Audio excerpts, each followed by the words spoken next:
Our coverage now, these bitterly cold temperatures aren't just uncomfortable, they can be dangerous. Our TV6 reporter Tanya Spencer is live downtown with tips to keep you and your family safe from things like hypothermia and frostbite. Tanya?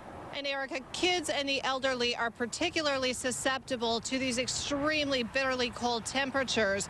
And kids will be standing out at the bus stop tomorrow morning in this air, as Ashley just said, some of the coldest air we've seen here in the last several years. ER doctors say make sure they're wearing hats that cover their ears, gloves, and layers. I like the snow. I like the kind of holiday season, but it is pretty cold. So we're just quick trips in and out. Autumn Currens keeps 9-month-old Elena and her 4-year-old brother out of the cold as much as possible and keeps them layered up. Make sure that she's more bundled up. She has a coat that has an inside layer, and then she also has a hat with her ears covered. Thankfully, her jacket kind of covers her hands, but I also have some mittens too for her. Ears, noses, toes, and fingers are particularly at risk during cold snaps like this. And if you're underdressed and overexposed, hypothermia. You can get tired, confused, sleepy. Or frostbite can happen in a matter of minutes, landing thousands of people a year in emergency rooms. Early signs are just sort of tingling and numbness, sometimes a little bit of skin changes. It can turn white.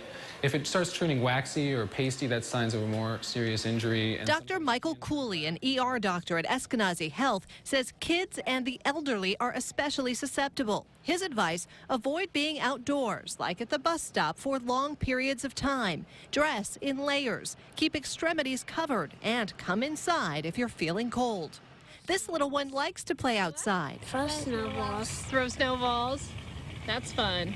You stay nice and warm, bundled up?